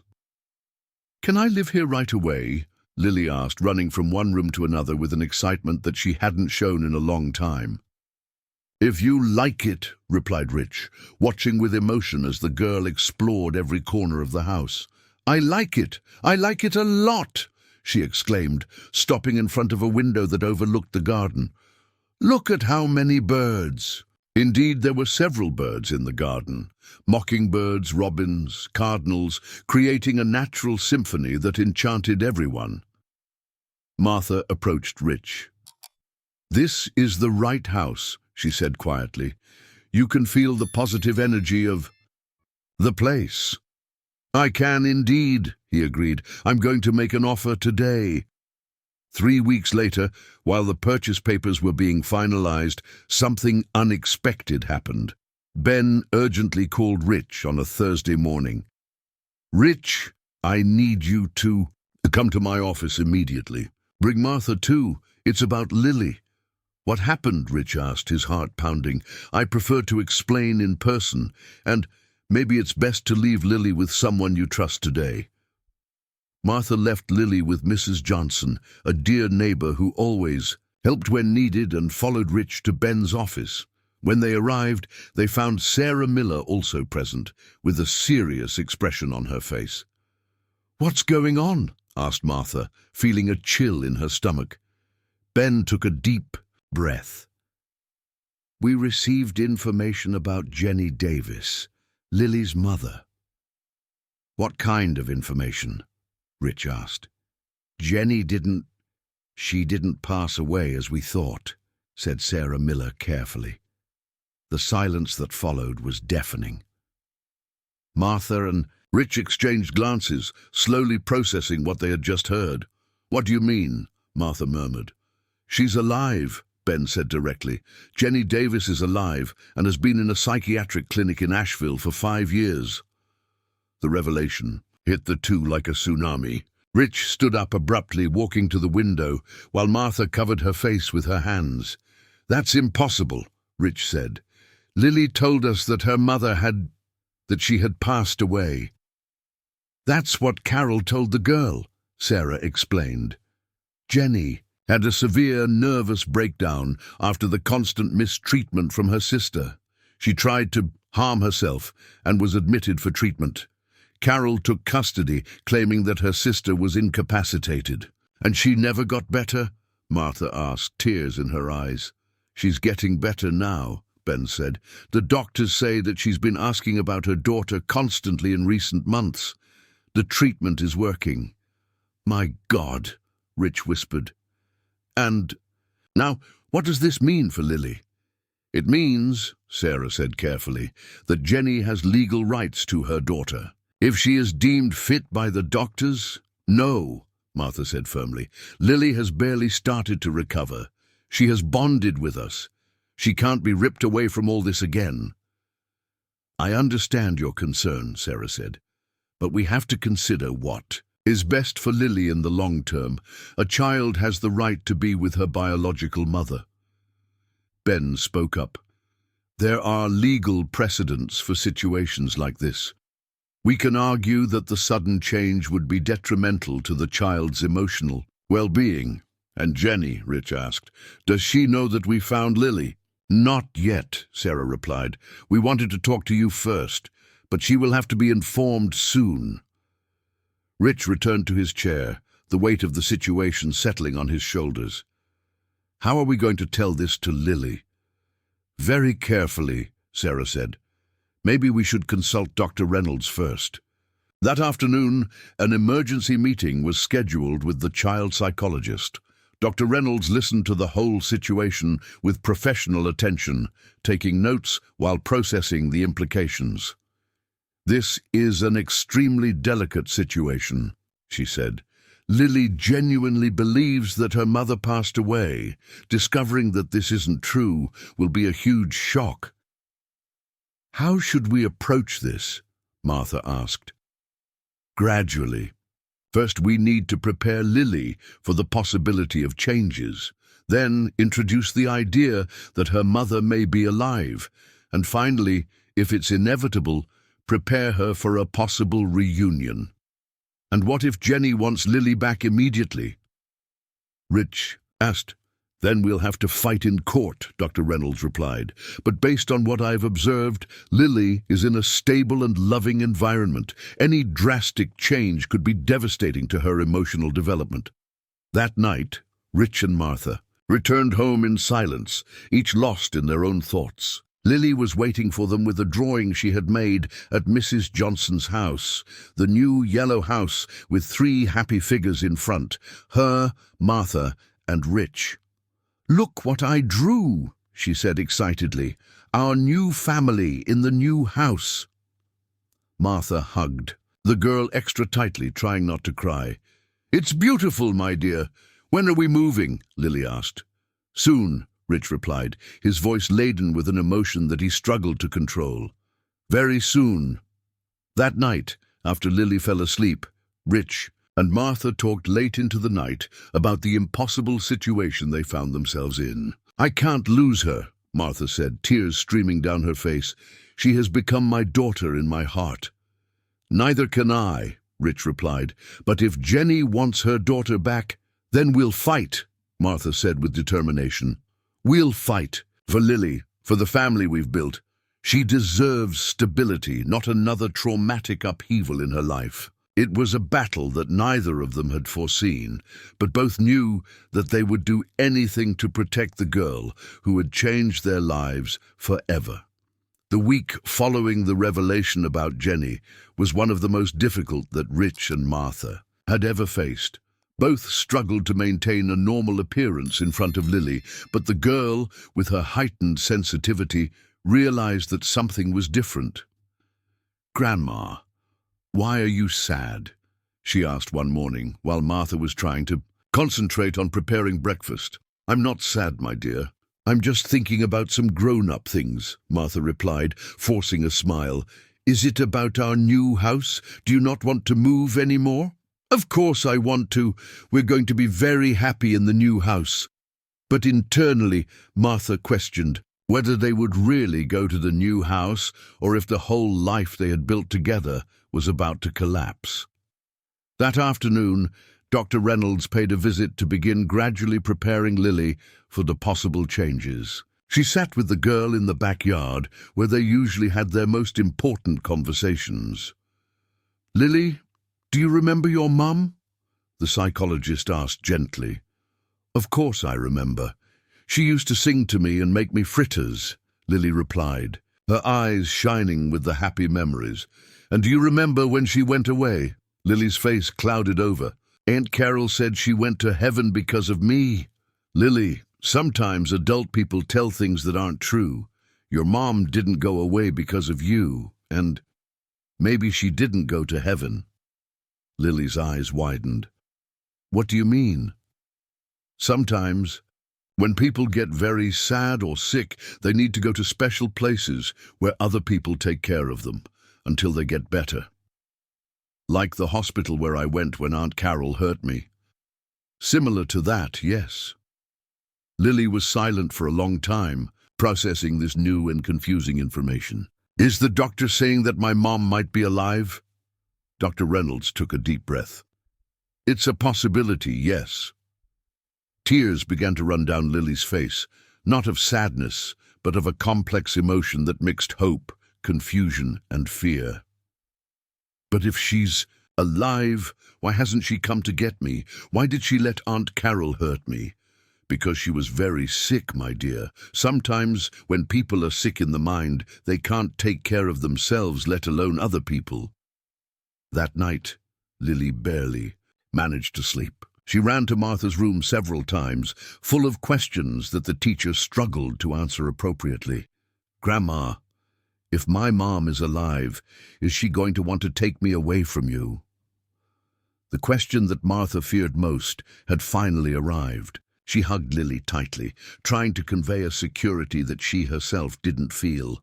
"We don't know yet, my dear, but what I can promise you is that we'll always fight for what's best for you."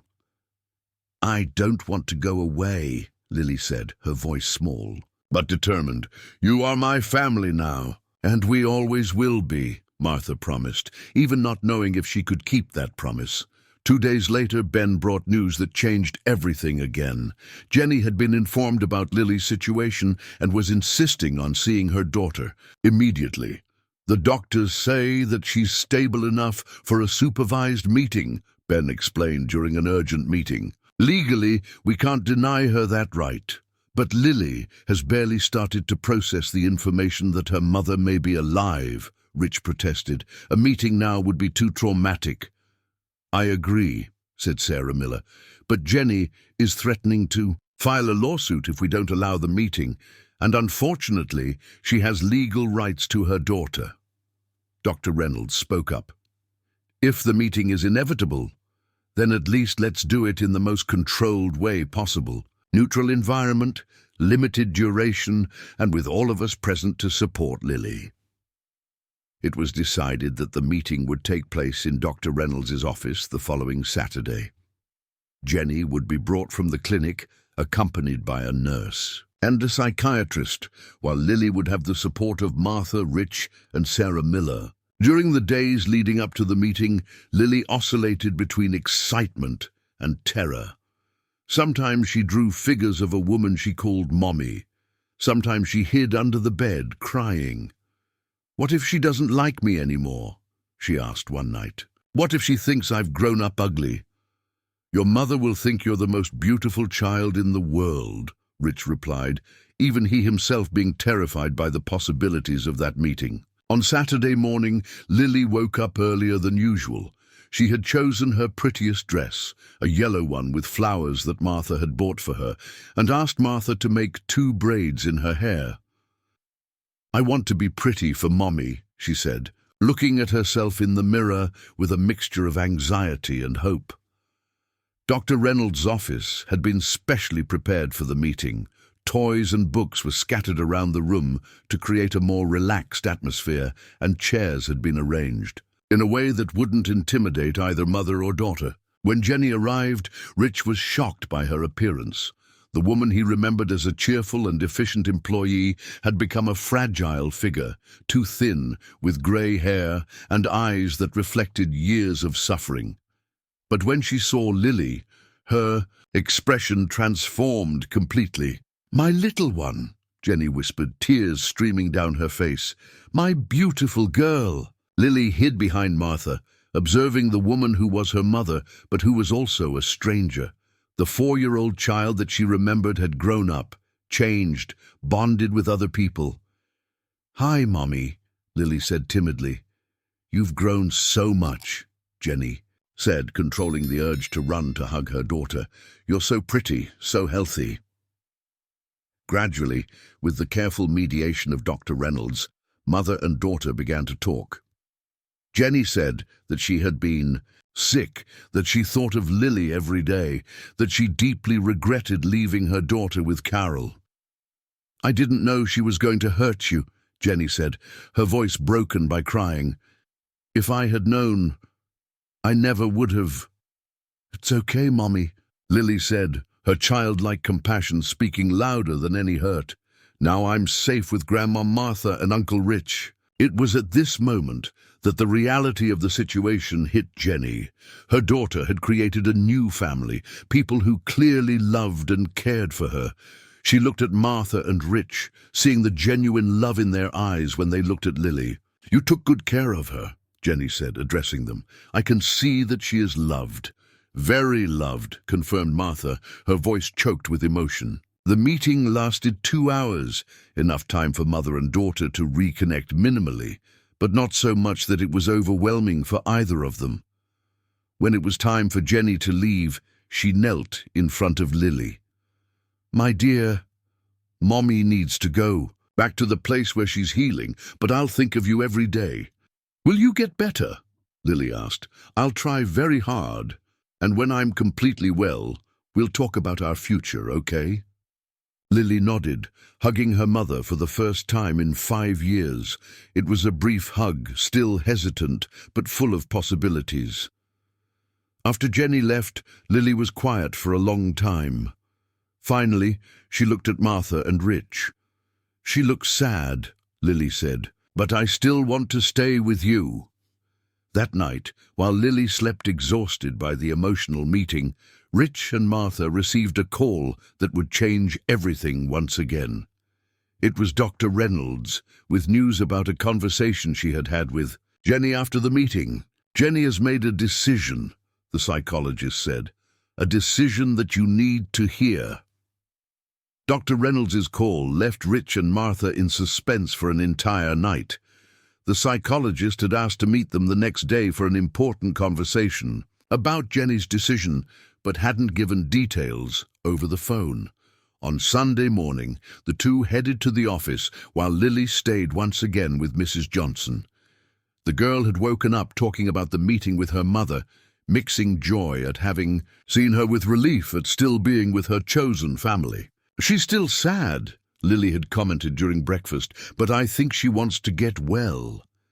At the office, Dr. Reynolds greeted them with a serious but not somber expression. There was something in her eyes that suggested that the news wouldn't be devastating. Jenny spent the night talking to me and the doctors at the clinic, she began. The meeting with Lily was a decisive moment for her. Decisive how? Martha asked, wringing her hands nervously. She realized that Lily has built a new life, a family that truly loves her, and more importantly, she understood that forcing a change now would be harmful to her daughter. Rich leaned forward. What exactly did she decide? Jenny will not claim immediate custody of Lily, Dr. Reynolds said. She recognizes that she isn't completely healed yet, and that Lily needs stability. The relief that washed over Martha was so intense that she began to cry. Rich held her hand, himself fighting back emotion. But there are conditions, the psychologist continued. Jenny wants to maintain regular contact with Lily while she continues her treatment. She also wants to participate in the important decisions about her daughter's education and future. That's fair, Rich said immediately. She's the biological mother. She has that right. And when she's completely healed, Martha asked, still worried about the future. Jenny was very clear about this, Dr. Reynolds replied. She said that if one day she is completely well, she would like to have Lily back, but not abruptly. It would be a gradual transition, only if it's best for the child. And how did Lily react to that possibility? Rich asked. We haven't talked to her about it yet. I thought it best to hear your opinion first. Martha wiped away her tears. The important thing is that she's safe with us for now, and if one day Jenny is really well, we'll face that situation when it comes. There's something else, Dr. Reynolds said. Jenny made a special request. She would like you to consider moving closer to Asheville to facilitate the visits. Rich and Martha exchanged glances. They had just bought the yellow house on the outskirts of Charleston, but if it meant keeping Lily and giving Jenny a chance to gradually reconnect with her daughter, we can consider it, Rich said. My company can open an office in Asheville, and Martha can work as an educational consultant anywhere.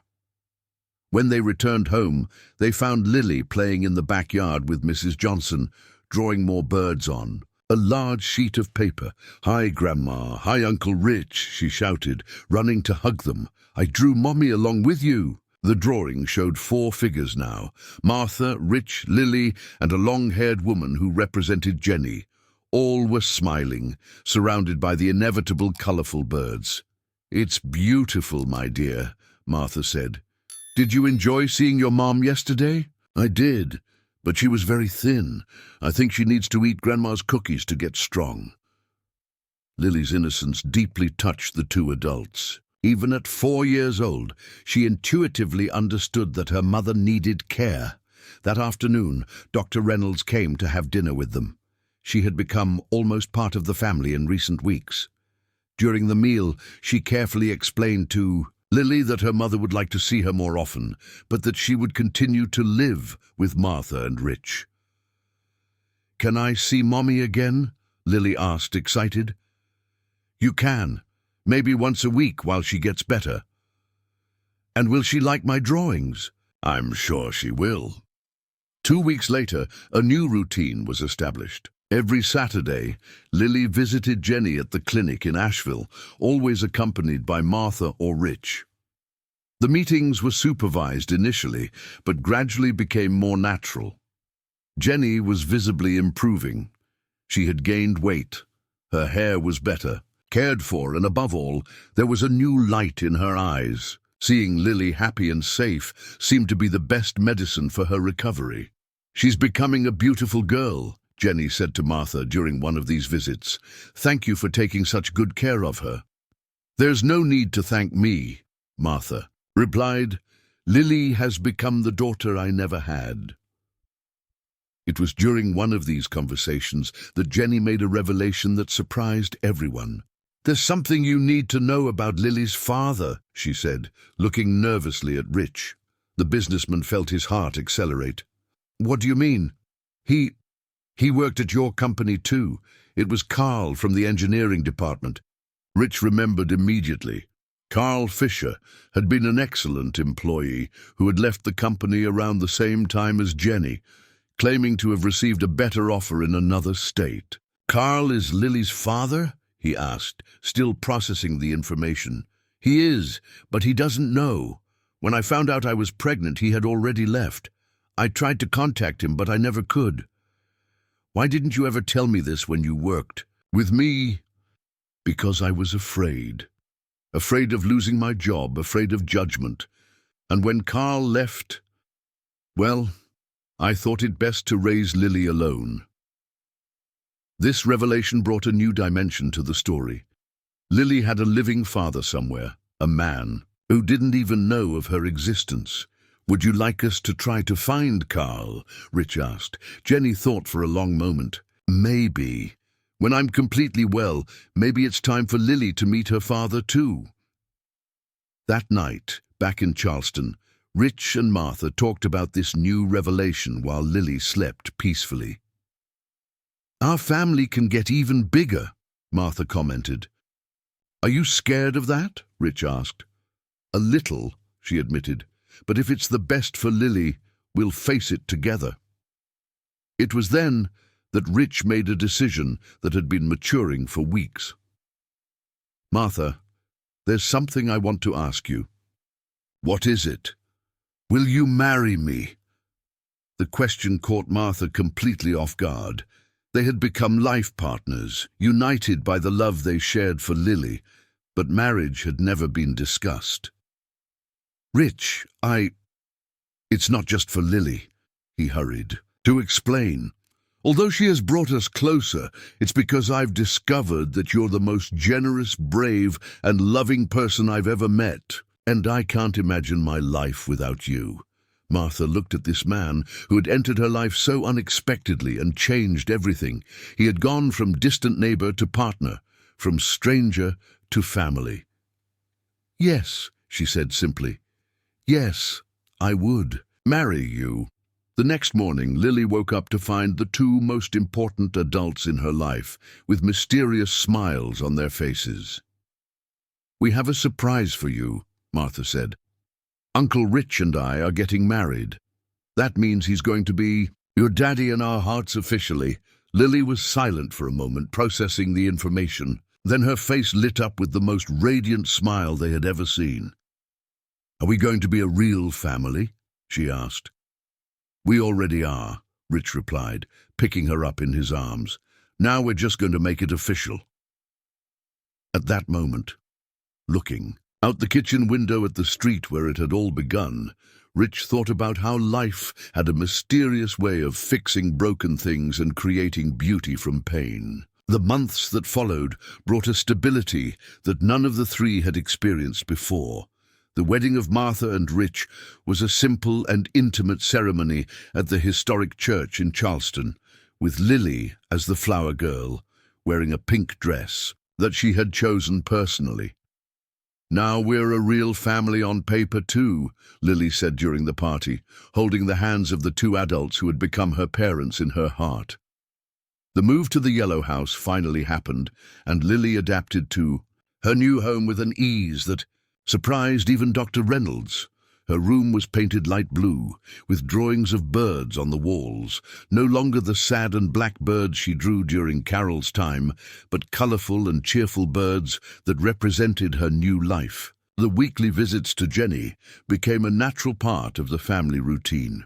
With each meeting, Lily and her biological mother got to know each other a little better, gradually building a relationship that respected both the past and the present. "Mommy Jenny," as Lily had begun to call her to differentiate her from Martha, who was simply, "Mommy, you're getting stronger," commented the girl during a visit.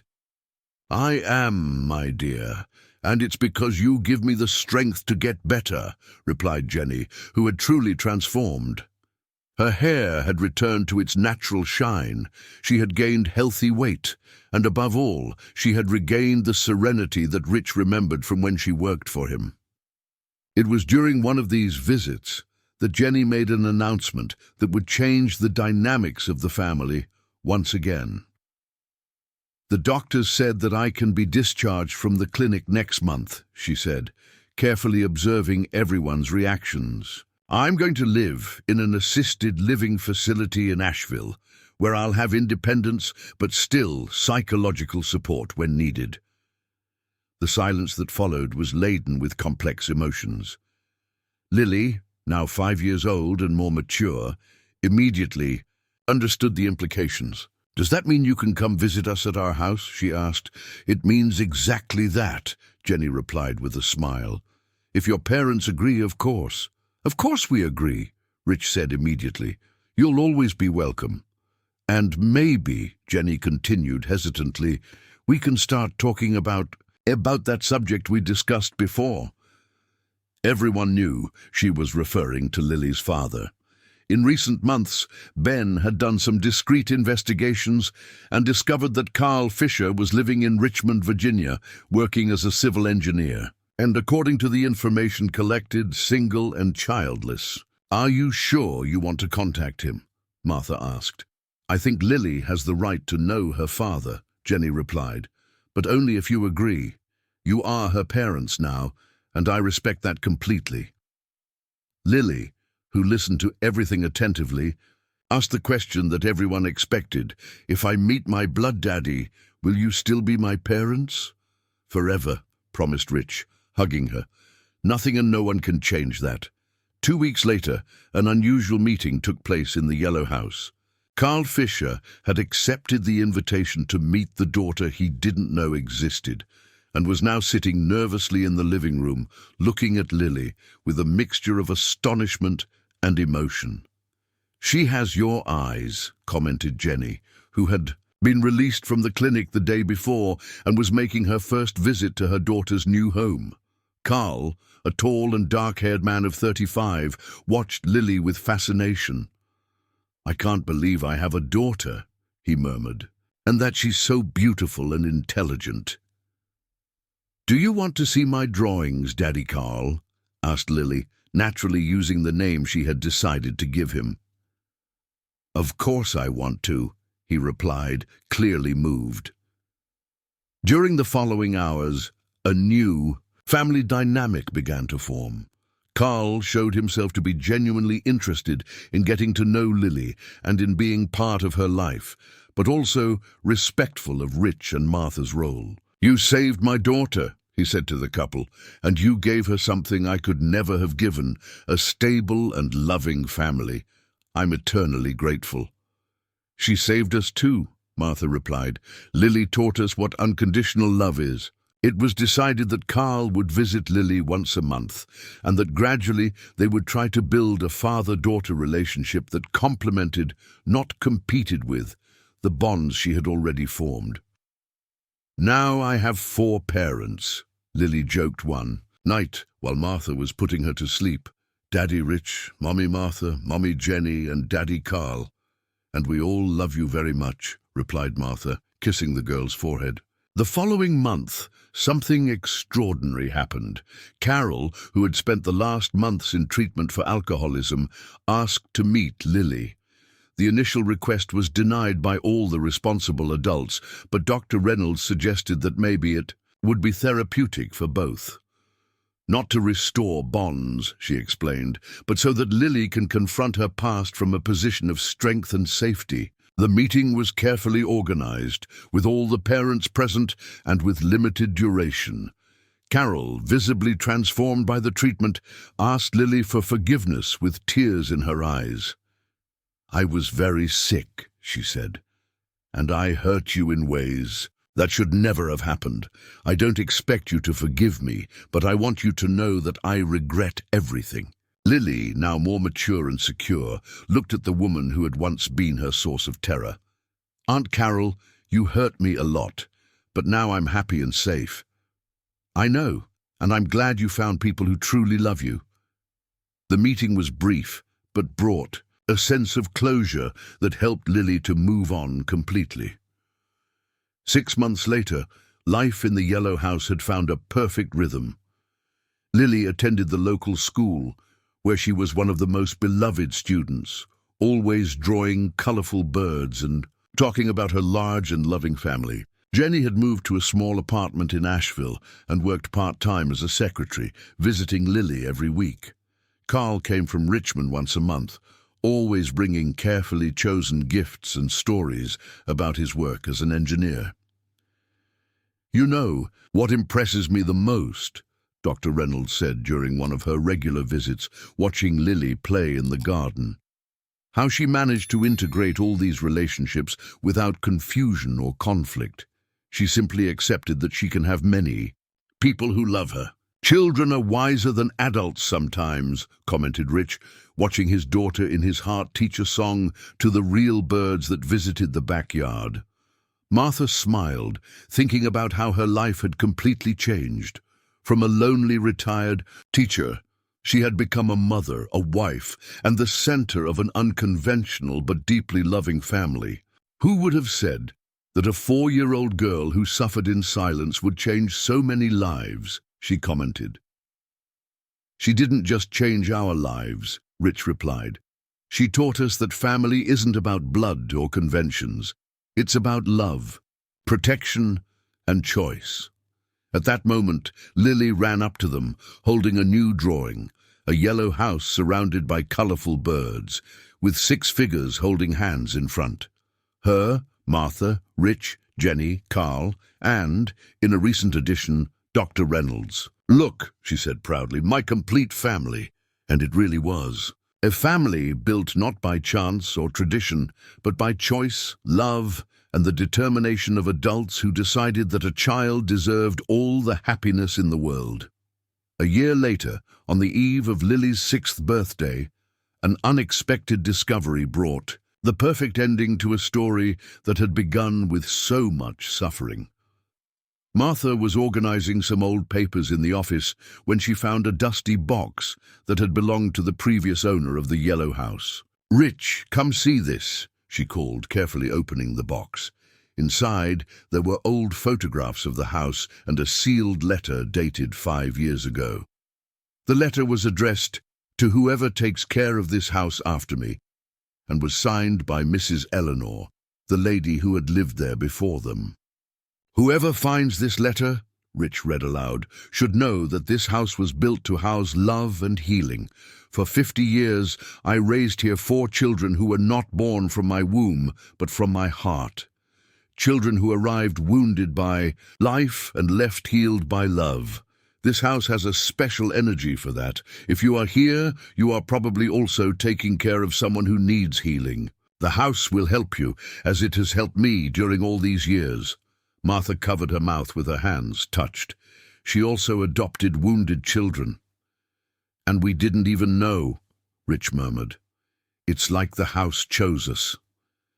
At that moment, Lily ran into the office, all dirty from the garden, where she played with the birds that were now practically domesticated from so much she talked to them. "What are you looking at?" asked Curious. "A letter from a lady who used to live here," Martha explained. "She also took care of special children, like you. Like me. Children who needed a lot of love to get well," Rich said, hugging her. "Oh," Lily said naturally. "That's why I felt at home here since the first day." The simplicity of Lily's response deeply touched the 2 adults. At 6 years old, she possessed a wisdom and a capacity for forgiveness that continued to impress everyone around her. The next day, during Lily's birthday party, the entire unconventional family was gathered in the garden of the yellow house. Jenny had brought a homemade cake, the first time in years that she felt well enough to bake. Carl had traveled especially from Richmond, bringing a gift that he had made personally, a birdhouse that he had built in his workshop. "For your bird friends," he said, installing the birdhouse on Lily's favorite tree. Dr. Reynolds was there, too, no longer as a therapist, but as a family friend who had become. Sarah Miller had brought her little daughter to play with Lily, and even Ben was present with his wife. "I want to make a toast," Rich said, raising his glass of orange juice. Lily had insisted that everyone drink the same thing. "To a special girl who taught us that family isn't about perfection, but about unconditional love. And to all of you," said Jenny, her voice firm and clear, "who saved my daughter when I couldn't do it." "We didn't save anyone," Martha corrected. "Lily saved all of us. She showed us how to love without conditions, how to forgive without resentment, and how to build something beautiful from pain." Lily, who was at the center of all this attention, smiled her radiant smile and made her own little toast with her child's cup. "I want to thank you," she said in her clear voice, "for having so many people who love me, and for having learned that even when bad things happen, good things can always appear later." At that moment, as if it had been arranged, a flock of mockingbirds landed on the tree where the new birdhouse was, singing a cheerful melody that sounded like a celebration. "Look," exclaimed Lily, "even the birds are singing happy birthday." Later, when the guests had left and Lily finally fell asleep exhausted but happy, Rich and Martha sat on the porch of the yellow house, watching the stars over Charleston. "Can you believe it's only been a year and a half since we heard her?" "First screams?" Rich asked. "Sometimes it feels like a lifetime," Martha replied, "and sometimes it feels like it was yesterday." "Do you have any regrets about how our life has completely changed?" Martha thought for a moment. "My only regret is not having acted sooner. I imagine how many times she cried alone before we finally heard her." "But we heard," Rich said, "and that's what matters." That night, Lily woke up with a dream, not a nightmare as she used to have in the early months, but a beautiful dream where she flew with the birds over an entire city full of yellow houses where children were loved and protected.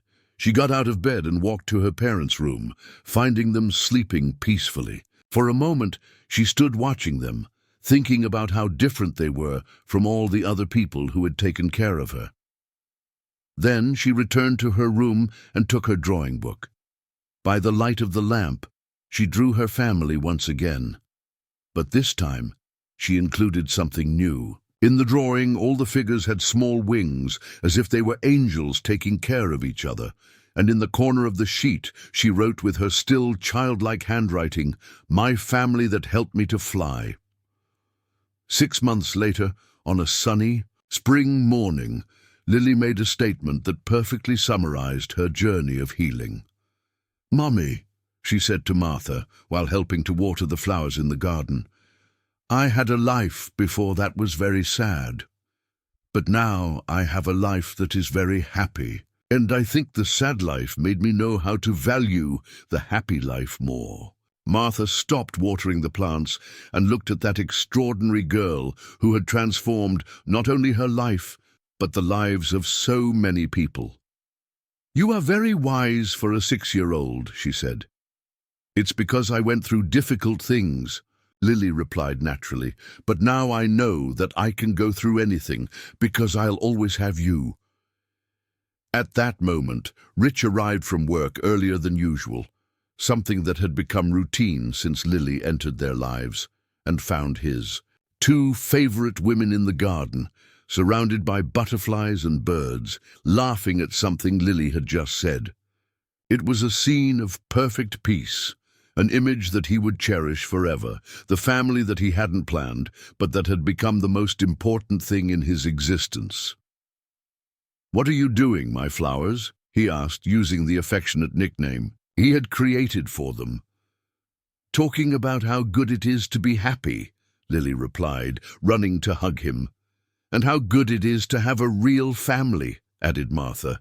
As the 3 hugged in the garden of the yellow house, the birds sang in the trees, the flowers swayed in the gentle breeze, and somewhere in the sky of South Carolina, a story of suffering had definitively transformed into a story of love, redemption, and hope. Lily had flown away from the pain, but not alone. She had taken with her all those who chose to love her, and together they had discovered that even the most difficult beginnings can have the most beautiful endings. The girl who once drew trapped and sad birds now drew free and colorful birds.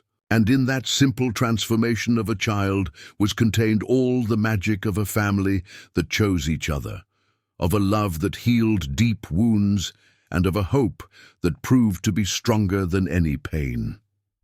In the yellow house, surrounded by flowered gardens, an unconventional but deeply united family continued writing their story of love, one happy day at a time.